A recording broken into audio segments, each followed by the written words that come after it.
All right, guys, we're back in the studio. We got Brady joining us. Hopefully, he's feeling better.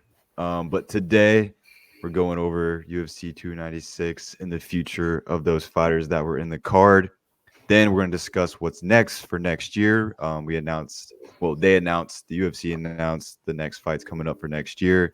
A lot of drama around those fights. So we're going to talk about what we're most excited about for next year. But yeah, like I said, let's go over how we feel about Colby Covington losing to Leon Edwards in the welterweight championship. So the big question is, what's next for Colby Covington? After seeing that fight, maybe retirement? I don't know. I think I had my hopes up based on, right before we started recording, Brad had a good point, is, watching his performance against Kamaru, you thought he was just going to get in here and no matter what happened, whether he win or lose, push the pace and make a good account of himself. And a bunch of people are kind of theorizing on the internet, was he injured? I don't know. Some people were saying they saw him leaving with the 2 ice bags on his legs, and why has he had them on both legs? Well, both of his legs got torn to pieces with leg kicks. Not just the lead leg, it was both legs. And, I just saw a dude that had a little too much time off. And, maybe I'm going crazy after these big cards where I get a little disappointed. I usually go on to a little bit of a rant. Here's my rant. Welterweight right now is feeling like a graveyard of a division. And I don't know what to think about it. Shavkat came out and choked out, Wonder Boy. It was cool. He held him up against the fence for the whole first round. Nothing happened, literally. In the second round, nothing happened, and they took him down and choked him. It was impressive, but it was almost like, hey, well, we know that he should be able to do that. A guy with 17 first-round finishes or wherever he's at, 15 or wherever he's at, he should be able to do that at this point. I mean, Wonder Boy's got, a full head of gray hair. I'm not hating on Shavkat, but once again, I'm getting onto that whole idea of like, we got the aging guy against the surgeon guy. What do we think is going to happen? Look at Patty. Patty made mincemeat of him. It is what it is. And I didn't like that Tony looked scared either. Tony looked scared in that fight. But long story short, it was a good card. But for a lot of us, I think we were getting tired. We were out watching it. By the time I got to that Colby fight, a lot of people were leaving.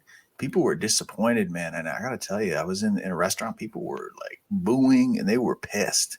I think they really rode with Colby. People were excited for him. So it hurts to see him like this, man. It does. I think when you talk so much leading up to the fight, I mean, he was going after Stephen Thompson in the press conference, talking about his, short bus in Simpsonville, South Carolina, like closed windows or something, like going off the cusp. Like, dude, like that's the nicest guy ever. And you're sitting here trying to like go after him too. So I feel like, I don't know if he's like facing demons, dude, or what, but like he's just like not in a good spot mentally, it seems, taking shots at Leon's dad. And then going into the fight and putting on a performance like that, it was just kind of disappointing. And then Donald Trump putting the belt on him, apparently. Trump said no, or Dana said no, that was not in the works. Like he's just making all this stuff up, and like he goes in there and has a performance that's lackluster. Yes, I don't think it does anything but hurt him. He dropped 2 in the rankings I saw, which is interesting. So I think now for Leon, I think the best opportunity would be Bilal Muhammad. I think that's the best spot. If not Bilal, I think Shavkat, of course, deserves his chance. But I'm curious to see who they put first to get that next title shot for Leon. And then as far as, the Tony fight goes, you want to kind of touch on that a little bit.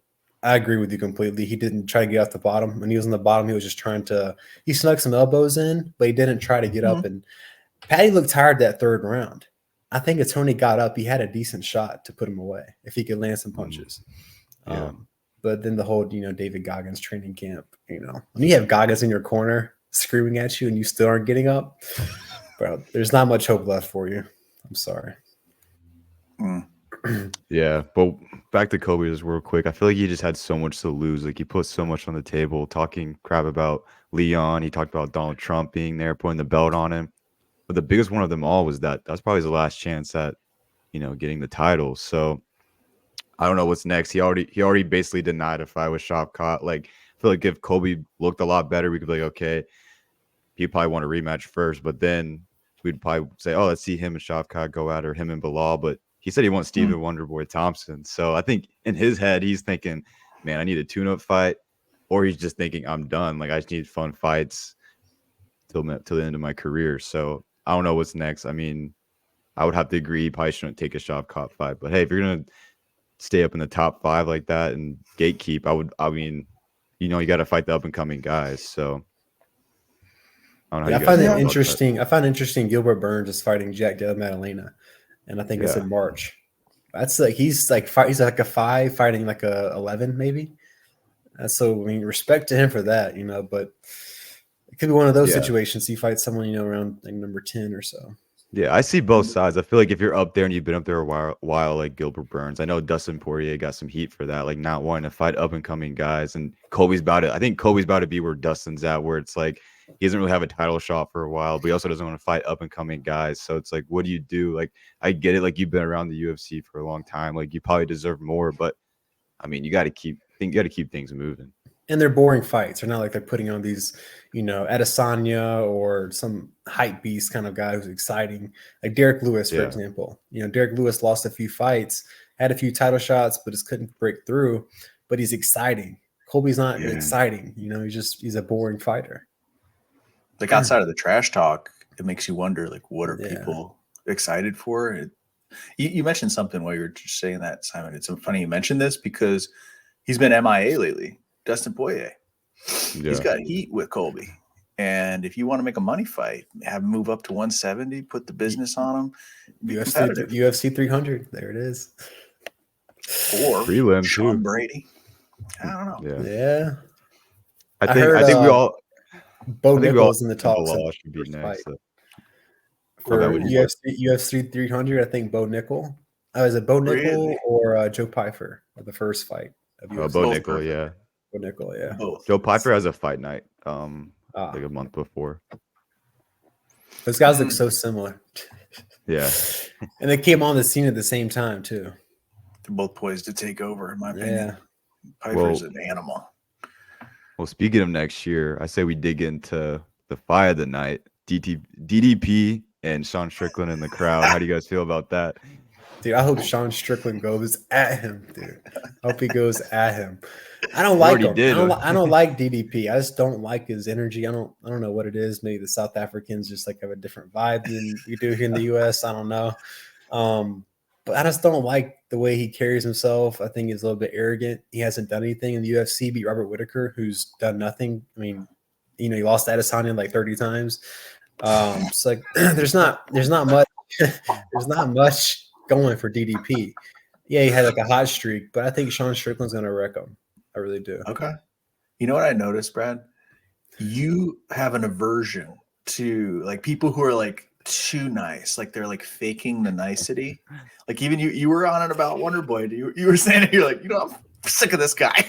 Yeah, always smiling, always nice. Like you really don't have anything to say. And that kind of is true. Like you must have something in there that's aching at you, some trash talk that you could get out to market a fight. Like whenever they interviewed DDP, he's like, "Oh, everything's gonna be cool. We're all friends, and we're just gonna have a good show." Like eventually, it's like, let's hear it. Why not get into it? Sell the fight. Yeah, honestly, okay, go ahead, Simon. Oh, my bad. I was just saying, honestly, that seasonal press conference like hyped up the card 1,000 times more. If they didn't have that, I don't know if we would be getting this much hype behind the card, especially with what's below it. So good call by Dana for doing that. And I don't know if I'm the biggest DDP fan, but he took it 0 to 100 really quick with this card. So it's definitely got way more hype after what he said or after how he acted. Do you think it was staged at the fight, the altercation they had? No, I don't think so. Maybe. 2 rows behind each other. I don't know. Man. Well, Dana confirmed that he was the one who put them next to each other, Dana's and he acted like he regretted it. But I think he did that on purpose. Regretted it. Yeah. Damn it! 25,000 more buys. Damn it. Right?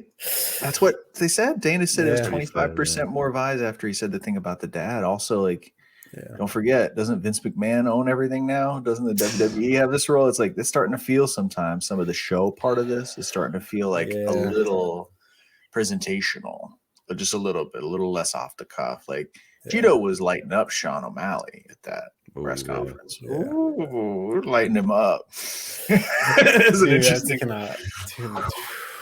I can't even say it. Yeah, I cannot wait. I think the UFC 299 is going to be the fight of the spring, though. Okay. I think that's gonna be the fight card of the spring. You got O'Malley, you got Ian Gary rematch, or not rematch, but he's fighting Jeff Neal this time. So it's that they fight switched on it up. there. So I think that'll be an exciting card. Who else is MVP. on that? Michael Venom Page versus Kevin Holland. Yeah, Peter So, Yan that's and killer. Song Gadong. that's gonna be a banger card. Should be. Peter Yan, man, he's been just hiding out, Yeah. kicking palm trees and stuff. Where's he at? Where do you think his head's at? I think he's just improving. I think he's just taking time off and improving. He was kind of busy, and then he just kind of ran into a bad stretch. Kind of like Usman should be doing, taking time off. I guess he's getting too old, but you lose a few fights and just kind of reset, get back to the training board or drawing board, and revamp your game, and then get back out there and make another run. That's what I hope he's doing. And I know we spent a little bit of time on Colby. As always, he demands a little bit of gossip. But what's next for Leon in terms of the title picture? Does he get a little good grace off this win and go back to the O2 Arena, maybe have a main event in England, a fight against Bilal? Like, what's an exciting fight for him? I think UFC 300 against Bilal. Mm. And I think someone mentioned it to him, and he said like he's all about it because he would get around 6 to 8 mil if he did it for that fight. Because I don't know the deal behind it, but if it's like a pay-per-view fight and there's more than one title shot, some way there's like a payout scenario. There's like I don't know if you get more or less, or UFC pays out less. Sean O'Malley went over it in Rogan's podcast. I can't remember the details behind it, but the UFC basically stacks title fights on pay-per-views to pay less or something. I don't know how it works. Yeah, I saw There's like a way they get around like the deal. Yeah, that's but it's a weird conversation because like Yeah. with UFC 300, like they have all these championship fights they could make, but like you said, like Suga did say, like you have to basically have a share of it. So if you're not headlining it, you get a certain amount. So let's say Leon's not headlining it, he's gonna get less than you would if he was the main event. So that was a tricky situation. But with it being like 300 and they know they're gonna get more pay-per-view buys, I think they're probably gonna let things pass through. The only thing about that is Ramadan is the week before. Or the week before, 2 weeks before. So Bilal Muhammad would be training during Ramadan. So that'd be an issue as well. I think that means we get no Islam at 300 either. I don't know. That's a good Maybe point. waits to the fall. Maybe waits to the fall. I mean, that's the thing that Leon kept saying is he wanted to move up and face Islam. Or I'm sorry, he wanted Islam to move up and then maybe do that match, like a super fight. But I wonder, I know I always say I'm over the old man fights, and I really am. Like, I'm sick of it, man. Like, I don't need to see any more pay-per-views where it's a dude coming off of 3 years off the couch, and it's like, oh, what will he do this time, though? Because he's had the time to rest. Well, he's just going to get crushed. Like, being active right now is showing such a huge benefit for dudes. Yeah. So, like with Tony, for instance, like people were talking about maybe a curtain jerker at 300, like Jim Miller versus Tony. I'm like, that's not fair to Jim Miller. Jim Miller looks better than Tony right now. Jim Miller looks good. That'd be ugly. Yeah. You beat him up. And it's like, it's no hate on Tony. It was like, we love him, but like, I don't think I need to learn anything more about it. I don't need to see him in bare knuckle. But if he signs up for bare knuckle boxing, I'm going to just throw all my electronics in the ocean. Jeez, dude. Oh, I don't know. No. You know what I'm scared of is a bad ending for Tony, kind of like the bad ending for Bryce Mitchell Saturday. Like, I'm afraid some of that's going to happen to Tony if he goes too long. We got to talk about that, by the way. The twitching, the trailer keeps cutting back to him twitching. Oh, cow. I was scared. I don't want to see it. I'm scared. I don't want to see that. Do you want to see that? It was interesting, but I didn't want to see it.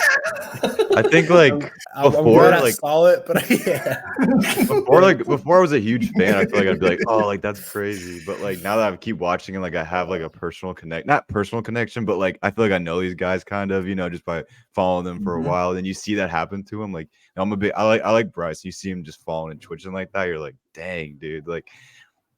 That's tough. Someone who's like so openly religious and takes the Bible into the ring in his last fight. Yeah. And then what if something happened like that Saturday? Like that'd be wild. That'd be so weird. So weird. Yeah. He's a good guy. I really he has a good heart. Guy. Yeah. He gets wild, but I just think he's a good guy. Yeah. I'd like to see him get back to his winning ways. I mean, with Josh, he's pretty much done. But he's still got that power, and at that weight class, and the way he swats, man, he just goes low. He's got an interesting physique. Somebody wrote to me like that night, and they said that I'm the hipster Josh Emmett. I was like, I appreciate it. I don't have as much gyno, but you know, I'm working on it. I got to do some more cycles, but he's got like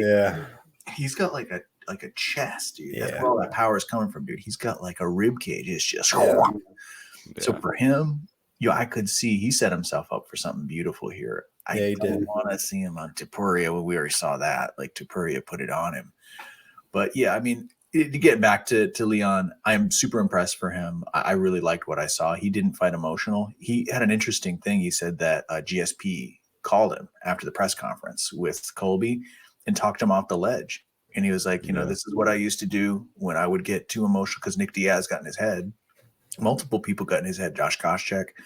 And when those were going on, he would just found a way to kind of channel it and be like, well, I'm just going to take you down. I'm just going to keep doing what I do. I'm not going to get like overly emotional about it. But we know a lot of these fights. Now we have Ian Gary, rescheduled for Jeff Neal. Let's hope he kicks the sickness, gets back in there, dude. We need to see it again. There's been no press, by the way, of Ian Gary's situation. Like, I know you're sick. You're not going to be out in the public. But there's no interviews or anything. There was one interview that was out there, and he was barely talking. It was a phone call. But he did not sound out of breath at all. Is it for the best that he kind of takes a break a little bit from the media? I think he bit off more than he could chew. Yeah. What about Luke? Who does he fight? I don't know. Apparently, he denied some fights coming up. Like replacements? So, yeah.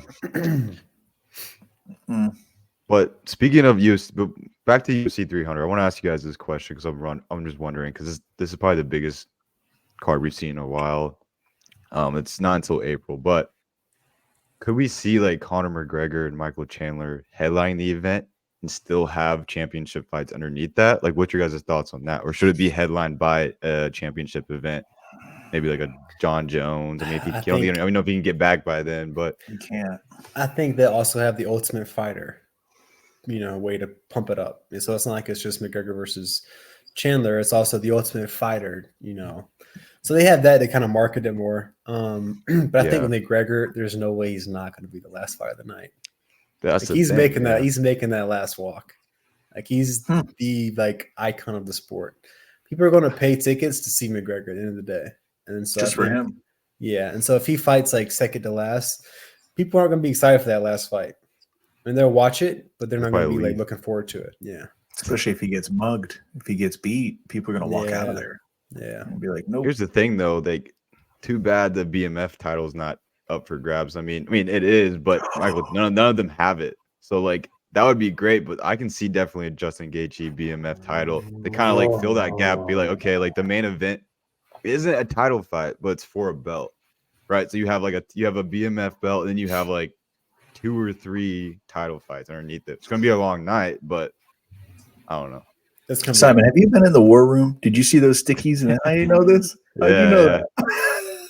So you're saying Gaethje and the BMF will be before McGregor?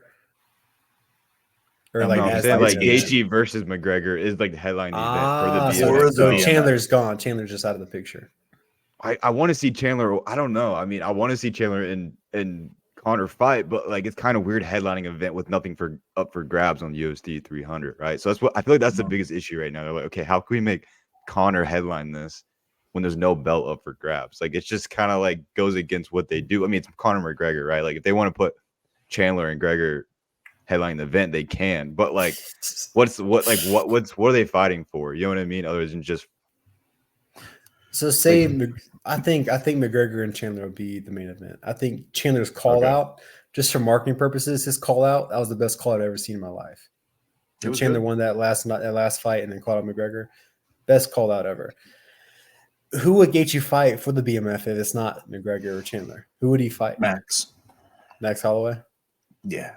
Move him up, which I don't want to listen. I am excited, but I actually don't want to see that because I actually think that might be for the first time that you see Max get finished, like knocked out. Like he's beaten before, and when he moved up against Dustin, remember that in Atlanta? It was the same night as what do you call it, Adesanya versus Gastelum, that war. But they went at it, and it was good. Max like put some volume on him, but he just seemed like everything he was getting hit with, he was getting moved by it. You ever see that? Like where the size is just a little too much to overcome. It's like he would get hit with one of Dustin's shots, and he'd have to give like 6 back to equal that same kind of impact. So I don't know if he beefs up, can he handle Gaethje? Yeah, No, I don't think so. I can't see that fight happening. I guess the other piece is like John Jones. He's going to be recovered by April. No, I don't way. think he will. Okay, Like he's shooting for like late summer next year. Do Aspinall against somebody at 300? Could. Yeah, I know Almeida and Blades are fighting in like March or February. I got an idea. Hezbollah versus like Henry Cejudo's wife in an intergender like steel cage match, like with weapons, everything allowed. Just blow it all out. Power slap in the middle. Just blow it all I wonder out. who this. Have you seen Dana White in these interviews talk about like this massive super fight, but it's not McGregor next year? yeah. Who can it be? I can see Brock Izzy coming Lesnar? back. I can see Maybe. Izzy coming back for something. Izzy, Brock, Ronda. Don't be surprised if Izzy's going to be on the main card for 300 because they've used him for international. I don't think it's Izzy though. I think You're not ready yet. I think it's something we haven't seen fight in a few years. I feel like it's something we're not expecting. That's what the vibe I'm getting from it. Some kind of legends thing. Like it's not. Yeah, exactly. Like I don't GSP, for example. I feel like, I don't know if GSP, but I feel like there's going to be, like you said, like someone coming out, like not like a Paul Felder coming out of retirement. Like that could happen. But I'm talking like a GSP or I don't know. Who else? I don't know who else it would be. Habib. Habib. Oh, like who else could it Habib be? and McGregor headlining a 300. Oh, damn. Nah, it's not gonna happen. It's like Tito Ortiz and Chael Sonnen in 4. Like, what can they do? Like, what can they honestly bring out at this point that's gonna not seem irrelevant GSP to this seems generation? like a legit one. He's not too old. Habib, of course, he's not GSP against a Diaz. I don't think they'd do that. Nate's gone. I don't think he's coming back. Yeah. I really don't. I just don't see that happen. Like Nate seems to be to this point where he's going to mark out on a couple more boxing fights, and then it's peace out for him. But I want to pick your guys' brains because like we have these main events set up already. We can kind of see the flagship ones for the first quarter. That's already set. Out of those big ones, and I'm just kind of off the dome, like a Topuria versus Volkanovski, O'Malley versus Cheeto. Yeah. And what's the one I'm missing? DDP and Strickland. Yep. Am I missing another big fight? I don't think so. Oh, just the Title 3, fight? 97, 98, 99. Okay. I like it. Yeah. Out of those, which of the ones are you looking forward to the most? Looking at the card now, man. I think just because at least me personally, I've talked about Ian Gary so many times on this podcast, and I want to see him fight so bad, and I want to see O'Malley fight so bad, and honestly, I kind of want to see them both get beat. And they're on the same card for $299, so I think that's the card that I'm most. That's the one for you. I also want to see Michael Venom Page. I want to see him fight. Yeah, like Gilbert Burns, Jack Della Maddalena. So I think that's going to be, for me, the most exciting card because of O'Malley and Ian.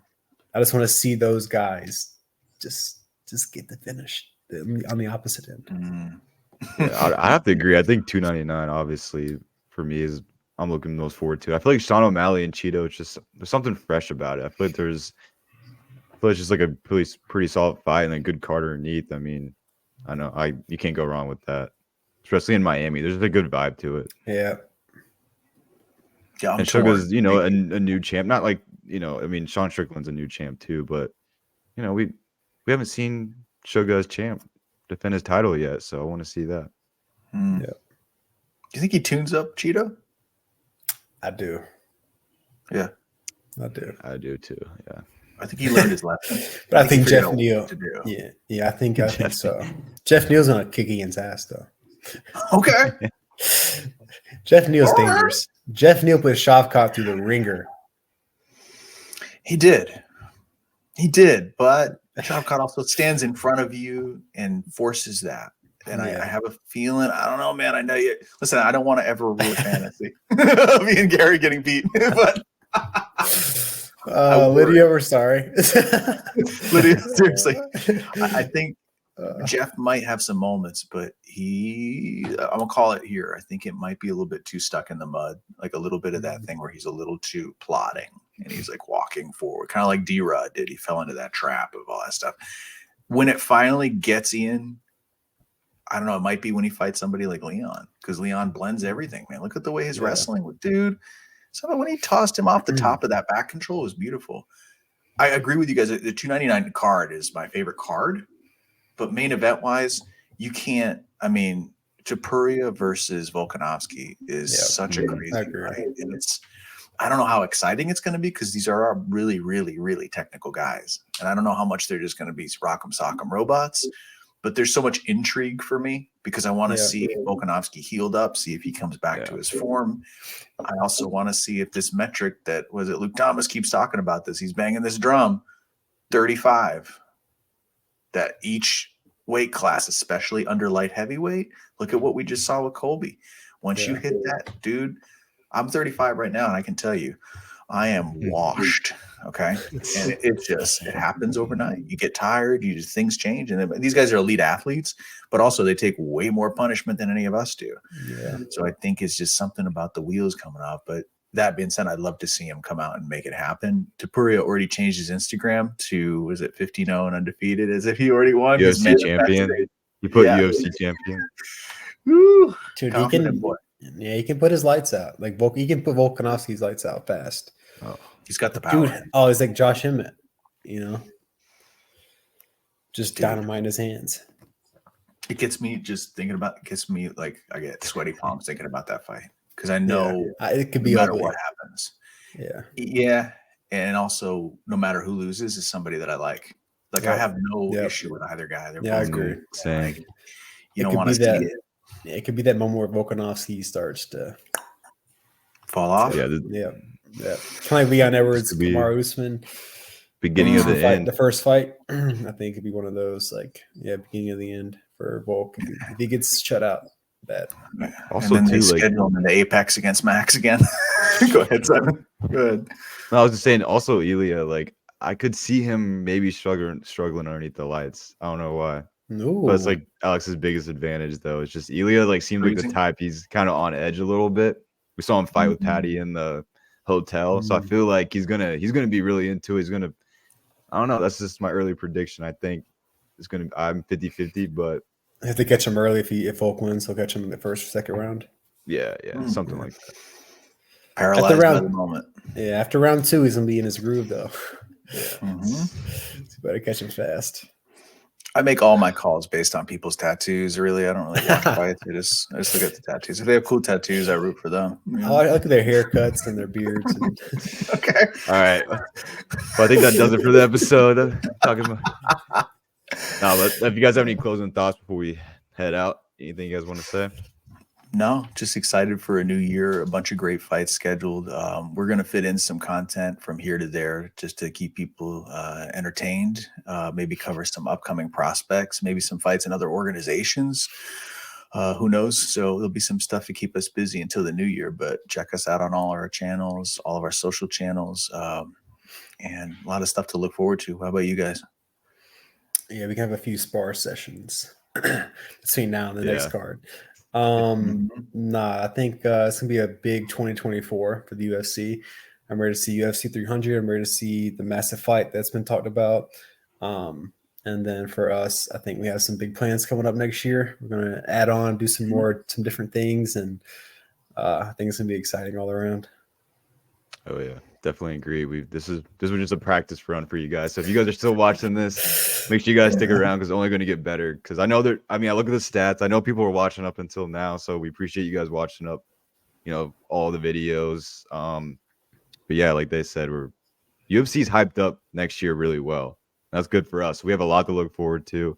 I mean, from January to April, we're going to be stacked full of stuff to do, and I'm sure there's going to be more fight announcements. And we're going to try to add in other stuff, like Alex said, and then try to introduce spar sessions where we just talk about random stuff, Probably just throw on the Spotify. Yeah, check us out on Instagram at Spar Scene MMA. Then check out our Spotify. Links in the bio on this or on Instagram. Then check out the TikTok. And then we'll see you guys soon. 2024. See you. See you guys. Let's go.